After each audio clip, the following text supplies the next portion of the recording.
कुछ दिनों बाद दरबार लगा। देवव्रत आया। उसने सीधे कहा कि वो सिंहासन का दावा नहीं करेगा। दरबार में सन्नाटा छा गया। फिर उसने ये भी कहा कि वो विवाह नहीं करेगा, क्योंकि अगर उसका कोई पुत्र हुआ तो वही सवाल फिर खड़ा होगा। ये कोई भावुक पल नहीं था। कोई रोया नहीं, कोई खुश नहीं हुआ। राजा शंतनु खड़े हुए, कुछ कहना चाहते थे पर शब्द नहीं निकले। उसी दिन देवव्रत को भीष्म कहा गया, क्योंकि जो फैसला उसने लिया था वो एक बार लिया गया फैसला नहीं था, वो पूरी जिंदगी निभाया जाने वाला बोझ था। और उसी दिन महाभारत ने अपनी असली दिशा पकड़ ली, बिना युद्ध के, बिना शोर के, बस एक इंसान के हट जाने से। देवव्रत के फैसले के बाद महल में शांति आ गई। कम से कम ऊपर से तो ऐसा ही लगा। राजा शंतनु अब हल्के दिखने लगे थे, जैसे कोई बोझ उतर गया हो।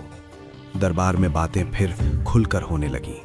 वारिस का सवाल अब अटका नहीं था। सत्यवती ने राहत की सांस ली। अब उनके पुत्र के लिए रास्ता साफ था। और यही वो पल था जब सबने मान लिया कि समस्या हल हो चुकी है। पर महाभारत में समस्याएं ऐसे हल नहीं होती। भीष्म अब भी दरबार में थे, वही जगह, वही जिम्मेदारी। पर अब सब कुछ बदल चुका था। पहले वो संभावित राजा थे, अब वो व्यक्ति थे जो राजा नहीं बनेगा। लोग उनसे सलाह लेते थे, पर उनके भविष्य की चर्चा नहीं करते थे। सत्यवती के पहले पुत्र का जन्म हुआ। महल में उत्सव मनाया गया। राज्य को वारिस मिल गया। भीष्म ने बच्चे को गोद में लिया, बिल्कुल शांत, बिना किसी शिकायत के।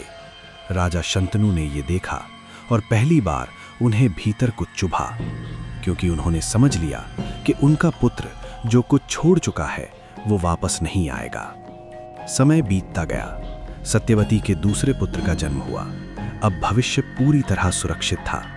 राजा शंतनु का स्वास्थ्य धीरे धीरे गिरने लगा और राज्य की जिम्मेदारी अब ज्यादातर भीष्म पर आ गई। ये विडंबना थी। जिसने राजा बनने से इनकार किया वही राज्य संभाल रहा था, और जिसने राज्य पाया वो अभी बहुत छोटा था। राजा शंतनु की मृत्यु हुई, दरबार में शोक हुआ और सत्ता औपचारिक रूप से सत्यवती के पुत्रों के हाथ में चली गई। लेकिन सच ये था, राज्य चल रहा था भीष्म के कंधों पर। वो निर्णय लेते थे, वो सीमाएं देखते थे, वो युद्ध टालते थे, पर एक चीज वो कभी नहीं करते थे, अपने लिए कुछ नहीं मांगते थे। समय के साथ सत्यवती के पुत्र बड़े हुए, पर उनमें वो स्थिरता नहीं थी जो राज्य को चाहिए होती है। और यहीं से पहली दरार दिखने लगी, क्योंकि भीष्म ने राज्य को बचाने के लिए खुद को हटा लिया था, पर व्यवस्था को सुधारने के लिए कोई नियम नहीं बदला था। और यही वो जगह थी जहां शांति धीरे धीरे कमजोरी बनने लगी। भीष्म ये सब देख रहे थे, पर अब उनके पास पीछे हटने का कोई रास्ता नहीं था। उन्होंने जो वचन लिया था उसने उन्हें बांध रखा था, और महाभारत अब अगले चरण में प्रवेश कर चुकी थी। बिना युद्ध के, बिना शोर के, बस गलत फैसलों की विरासत के साथ। शंतनु के बाद सत्यवती के दोनों पुत्र राजा बने, लेकिन दुर्भाग्य यही नहीं रुका। कुछ ही समय में दोनों की मृत्यु हो गई। राज्य फिर से वारिस के बिना खड़ा था। अब ये सिर्फ राजनीति नहीं थी, ये अस्तित्व का सवाल था। वंश खत्म हो रहा था। सत्यवती जानती थी, अगर अब भी राजा नहीं मिला तो हस्तिनापुर टूट जाएगा। इसी मजबूरी में उन्होंने अपने पहले पुत्र को याद किया, ऋषि वेदव्यास। वो कोई साधारण ऋषि नहीं थे, वो सत्यवती के पुत्र थे, जिन्हें उन्होंने कभी त्याग दिया था। राज्य की परंपरा के अनुसार वंश को आगे बढ़ाने के लिए नियोग की प्रथा अपनाई गई। वेदव्यास ने अपने मृत भाई की पत्नियों से वंश आगे बढ़ाया। पहली रानी से धृतराष्ट्र का जन्म हुआ। वो जीवित रहा, पर जन्म से अंधा था। दूसरी रानी से पांडु पैदा हुआ, शरीर से स्वस्थ पर भीतर से कमजोर।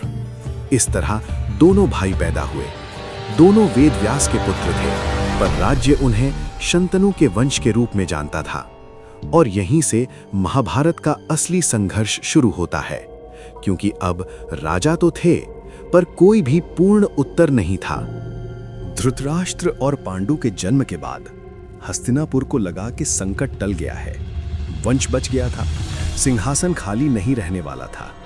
पर जल्द ही ये साफ हो गया कि दोनों भाई एक जैसे नहीं हैं।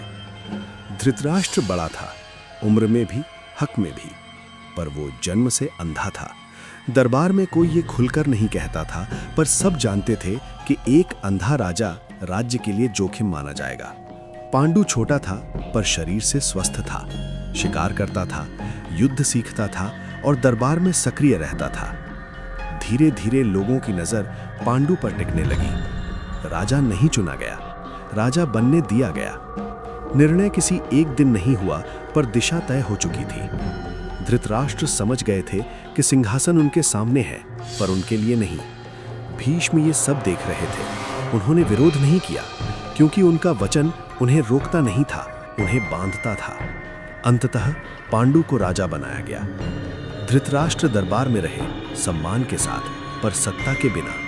ये पहला बड़ा समझौता था, एक ऐसा समझौता जो आगे चलकर गुस्सा बनेगा, ईर्ष्या बनेगा और फिर संघर्ष।